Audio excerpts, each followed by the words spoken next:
તમે ખાલી કરો હું એટીએમ હું ભરવા વાળી બેઠી છું. તમે વાપરો ઉડારો હું મેલડી બેઠી છું. કદાચ ક્યાંક પૈસાની જરૂર પડી, હું માનું છું શારીરિક તકલીફો હોય એના કારણે આર્થિક પડે, દવાખાનું આવ્યું કે આ તે, તો એ કદાચ પૈસાની જરૂર પડે તો ક્યાંય એવી જગ્યાએ હાથ નહીં લોબો કરવા દઉં કે જ્યાં તમારું અપમાન થાય. હું એવી જગ્યાએ અપાઈશ કે જ્યાં તમને ક્યારે એવું નહીં કે મેં તારી પર ઉપકાર કર્યો. એવા વ્યક્તિ જોડે અપાવું તો મોંજો કે મેં મેલડી હલાવ્યું. પણ એ જરૂરિયાત તમારી પૂરી થઈ જાય, તમે આગળ જતા 6 મહિના તમે કદાચ આગળ જતા તમારી જોડે પૈસા આવે તો પહેલા જેણે હાલ્યા છે ને એની દોનત રાખજો. ભલે તમારે જો વાપરવાના નહીં રહે ને તો ચિંતા ના કરતા, હું મેલડી બેઠી છું, વાપરવાનું તો પાકીટમાં હાલીશ.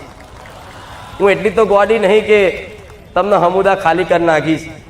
જેને જેના 500 રૂપિયા 200 રૂપિયા 1000 રૂપિયા હાલવાના હોય ને એ હાલવાની દોનત રાખજો. ભરવાનું કામ મારું છે. તમે ખાલી કરો હું એટીએમ હું ભરવા વાળી બેઠી છું. તમે વાપરો ઉડારો હું મેલડી બેઠી છું.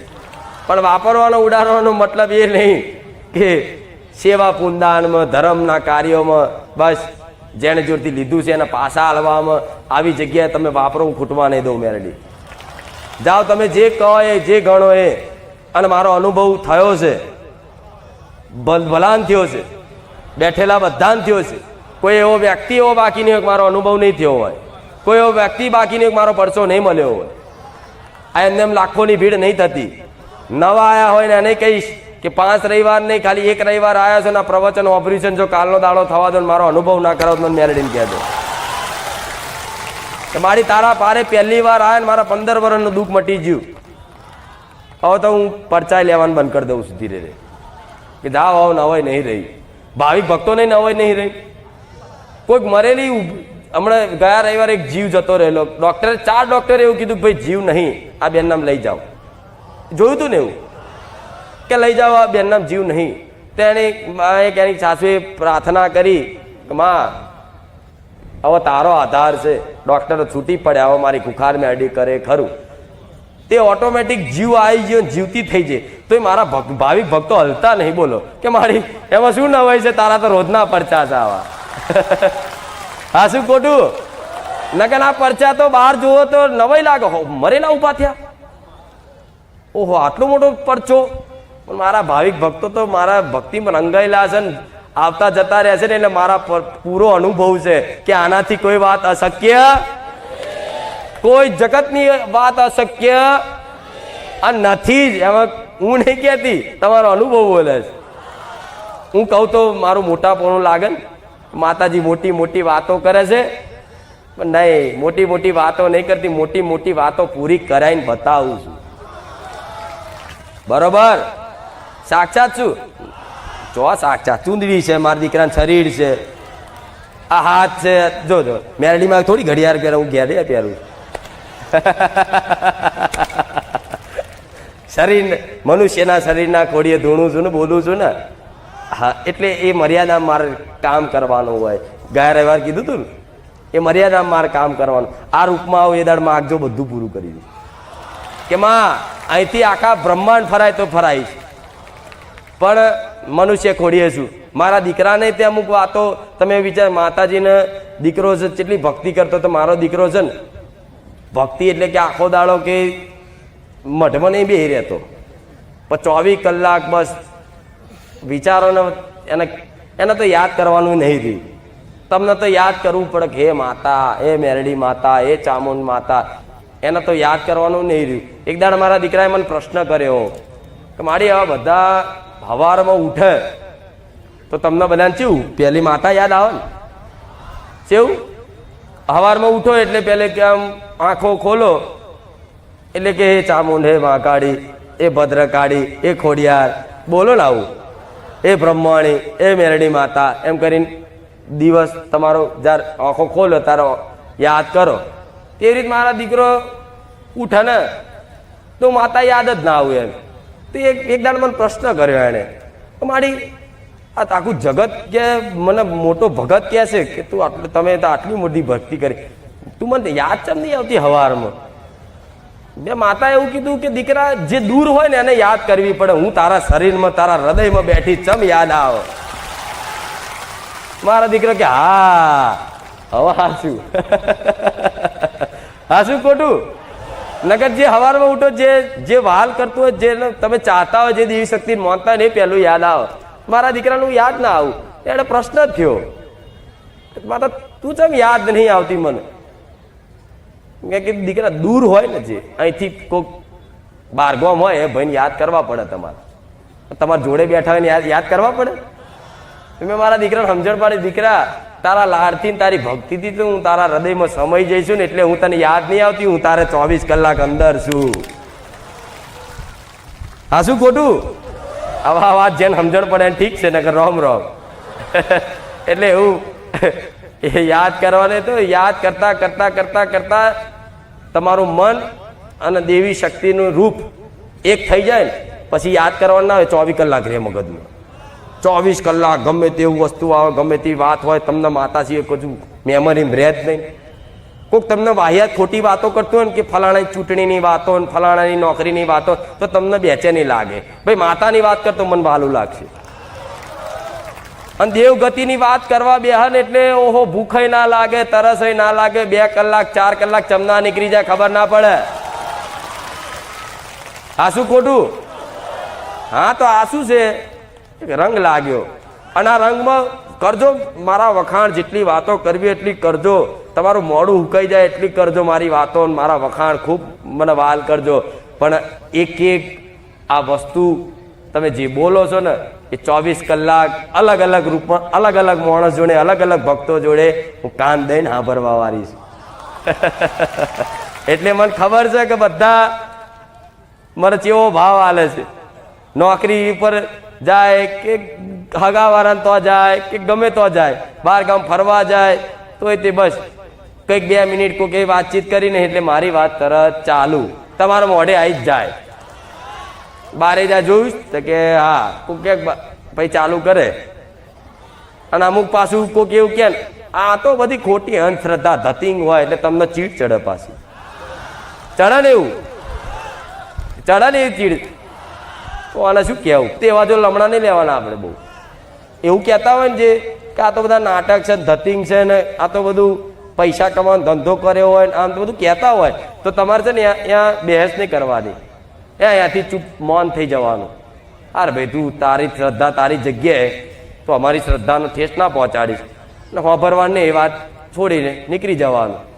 જો મારી વાતમાં ઇન્ટરેસ્ટ હોય ને, તમારી વાતમાં અને દેવી શક્તિની વાતમાં જે માણસને ઇન્ટરેસ્ટ હોય ને એની જોડે વાત કરજો, સારું લાગશે. એટલે કોઈને ગમે ના ગમે પણ તમારે એવી જગ્યાએ વાત કરો જો તમારી વાતની કદર હોય, તમારી વાત કોઈ સાંભળતું હોય એવી જગ્યાએ મારી વાતની શરૂઆત કરવી અને વાત કરવી. નહીં તો ચૂપ રહો. કામની જ વાત, બીજી કોઈ વાત નહીં. ઘરના જોડે તે કામની જ વાત, બીજી કોઈ વાહિયાત વાત જ નહીં. ઘરના ના મોને મારી વાતનો ઇન્ટરેસ્ટ ના ધરાવતો તે એમની જોડે માથા ના પસાડતો. નહીં સમજણ પડે. આ બધા વાતો નહીં સમજણ પડે. શું કીધું? કઈ થાકશો ને તો એકના 2 નહીં થાય. કોઈ છાપ પડશે તો તમારે શું કરવાનું? ચૂપ રહેવાનું. કામ પૂરતી વાત કે આ લાવવાનું પેલું લાવવાનું છે કે કોઈ ઘરમાં પ્રસંગ આવ્યો, અવસર આવ્યો, એની કોઈ ચર્ચા કરવાની, સામાજિક પારિવારિક ચર્ચા હોય કરવાની. પણ મારી ચર્ચામાં એમને ઇન્વોલ્વ કરશો, એમને એમની રીતે રહેવા દો જેમ કરે એમ. કદાચ તમારી વાત રેણી કેણી પાડવાનું શીખવાડો, ના મોનન ના પાડન તો પરાણે કઈ અને શાસનમાં લઈ અને તમે પરાણે કોઈને પડાવવાનું કરશો, મારી પર છોડી દેજો કે માતા તું સુધાર તો હું સુધાર દઈશ. પણ તમે એમાં ના થશો ને કે તમે દુઃખી થશો, તમારી આત્માને ઠેસ પહોંચશે અને તમને જો દુઃખ લાગીને તો મને મેલેડી સહન નહીં થાય. અમે વાળાના ભૂક્કા કાઢ નાખી. ભાઈ તમારો બાપ હશે તોય નહીં જોવું, તમારી મમ્મી હશે તોય નહીં જોવું, તમારો ભાઈ હશે તોય નહીં જોવું. જો મારા કોઈ ભાવિક ભક્તને ખાલી આમથી તે આત્માને ઠેસ પહોંચે એવી વાત કરી એટલે તરત મારો બકરો લઈને આવીશ. અને આવતા ને આવતા જ કદાચ એના બકરાનું ગોથું મારી ના હેઠો પાડતો મને એમ કહેતો ચમ હું તમને વાલ કરું છું, તમને પ્રેમ કરું છું.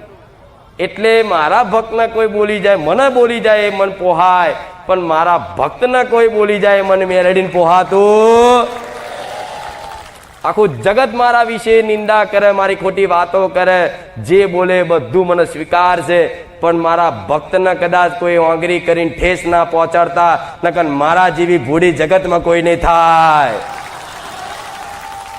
આવી હું રામવારી ખુખાર મેલડી છું. એટલે આ ધોન તમારે રાખવું. અને ક્યાંક ઝઘડો થઈ જાય નોકરી ધંધા પર, ક્યાંક બાજી જાઓ, કોઈના વાતથી કોઈની વાણીથી તમને દુઃખ લાગી જાય તો મને ના સંભાળતા. દીકરીઓને ખાસ, દીકરાઓને ખાસ મને ના સંભાળતા. સમ મને નહીં સહન થતું. તમે કહી દો છો ને કે જોજે બીજે દાડો ના થાય બોલે ને છોલેલું મળે. અને અનુભવ છે, અનુભવ તમારા ઘરનાનો હશે. જો દેરવાણી બોલી જાય કે ગાડું અવરું, જેઠવાણી બોલી જાય કે ગાડું અવરું, હારું હાહુ અવરી બોલી જાય અને કદાચ થોડો જીવ ભરીને મોઢેથી કદાચ મારું નામ નીકળ્યું તો હાહુ બીજે દાડ બીમાર જ મળે. પણ એ નહીં સારું. ચમ નહીં સારું? ચમ નહીં સારું? તમે મને યાદ કરશો ને સંભાળશો તો હું તો જઈશ, મારું કાર્ય કરી લઈશ, પણ પાછી સેવા તો એમની તમારે જ કરવી પડશે ને, બેહવું તો તમારે એમની જોડે જ પડશે ને. તો પછી આપણે કોઈની વાણી એવી છે, કોઈનો સ્વભાવ એવો છે, તો તમે સહન કરતા શીખો ને સહન કરવું જ પડશે. હો, સહન કર્યા વગર તો મારા દીકરાને આ જે મળ્યું છે ને પદ મોન સન્માન, આ સ્ટેજ, હું માતા, સહન કર્યા વગર મળ્યું. એટલે તમારે સહન તો કરવું પડશે ને. ના થાય ને તોય કરો. અને સહન કરીને એ પીડા, એ વેદના, એમના એ બોલ સહન ના થતા હોય છતાં પરાણે સહન કરીને, મારા કારણે સહન કરીને રાખો ને, એનો હિસાબ હું મેલડી એવો હાલું કે જે તમને બોલી ગયું હોય ને આજે ને 5 વર્ષે તમને આઈને હાથ જોડે એટલી મારી ગેરંટીની ગેરંટી. તમને એક દાડ આઈને કહે કે ભાઈ તું બારે જાય છે, મારી દીકરીને મારા દીકરાના તકલીફ છે તો માનતા રાખો ને તો તમારે એવું કે લેહેડ મારજો, તું જાતે રાખ, અને તમારા કારણે એનું કામ કરી લઈશું મેરડી, અને એને મારો ભક્ત બનાવીશું માતા. એટલે આ ધોન રાખશો ને. દીકરીઓ તો ખાસ, દીકરાઓ તો સમજી જાય, દીકરીઓ ખાસ એની હા હું કે મારી ખુખાર મેરડી જોશે. અરે શો મોકલ કરશો મન હા શું ખોટું? અને મને મોકલો, હોભર્યું છે ને આવું દેવ એટલે 2 ધારી, આ બધું હોભરેલું જ છે, મારે બહુ કહેવું નહીં. ઓમય વાગે ને ઓમય વાગે, લટકતી તરવાર હોય 2 ધારી, ઓમ ફેરવો તો આ બાજુ વાગે ને પેલી બાજુ વાગે. 2 ધારી તલવારનો મતલબ શું? તમે ક્યાંક તમને કોઈ બોલી ગયું, દુઃખ લાગ્યું, અને તમે મને માતાને સંભાળી અને કે જોજે મારી ખુખાર મેરડી અને જોજે, અને એવી કરીને કદાચ ઓગરી કરો એટલે હોમેવાળાને ઓગરી કરતા હું ચોંટી જાઉં, હું એ માતા. એટલે હોમેવાળાને પહોંચી જાઉં, એને બીમાર પાડું, કદાચ બાઇક લઈને સોલે બોલાઈ જાય, વાગી જાય કે ગમે તે કોઈ નુકસાન આવે તો બીજે દર તમે ખબર કાઢવા જાઓ ને એટલે પાછી મારી લાલ ઓંખ થાય. સોની મોની એક તો મને પાછી મોકલે છે, અને પાછી તું ખબર પૂછવા દે, એક ચમનું છે ઊભી રહ્યા હોય એ એક બાજુ રહ્યો, હવે તારો વાળો થાય કે નહીં? એનું નામ શું કહેવાય? 2 ધાલી તલવાર. ઓમય વેરતી જાય તો તમારે વેરાવું છે. હા તો આ બધે જોન તો સંભાળવાનું બંધ કરી દેજો. મને માતા નહીં, કોઈ પણ માતા નહીં સંભાળવી, તમારી કુળદેવીને નહીં સંભાળવી, તમારી ઘરની મેલડીને નહીં સંભાળવી હોય. કોક લઈ જાય, પડાઈ જાય, અરે મોજ કર, જા લે લઈ જા, 500 રૂપિયા લઈ જાય, લે 1000 વાપર, ચાલ લઈ જા, મારી માતા તને જા સુખી રાખે. એવી ભાવના રાખજો. ગોડા દેવી શક્તિ છે ને, એનો હિસાબ ચારે નહીં જવાય, એનો દંડ તો મળશે જ. એને જે ગુનો કરે એનો દંડ તો એને મળવાનો જ, એમાંથી છુટકારો એનો નહીં જ. પણ તમે શું લેવા હોમે આવા થઈ, એમના જેવા થઈને તમારી ભક્તિમાં તમારા મન ઉપર ને હૃદય ઉપર ઠેસ પહોંચાડો. બરોબર ને? ખબર પડી 2 ધારી તલવાર? હું તો એક જ ધારી છું અત્યારે. શામ કે મને હું પહેલેથી જ કહું છું મને મોકલશો, નહીં તો હું જતા તો જઈશ, પણ આવતા ચેટલાને વેરતી આવી છે ખબર. એમાં તમે આવી ગયા, બીજું બોલવા વાળું એ આવી ગયું, તો મારી ખબર કાઢવા આયા.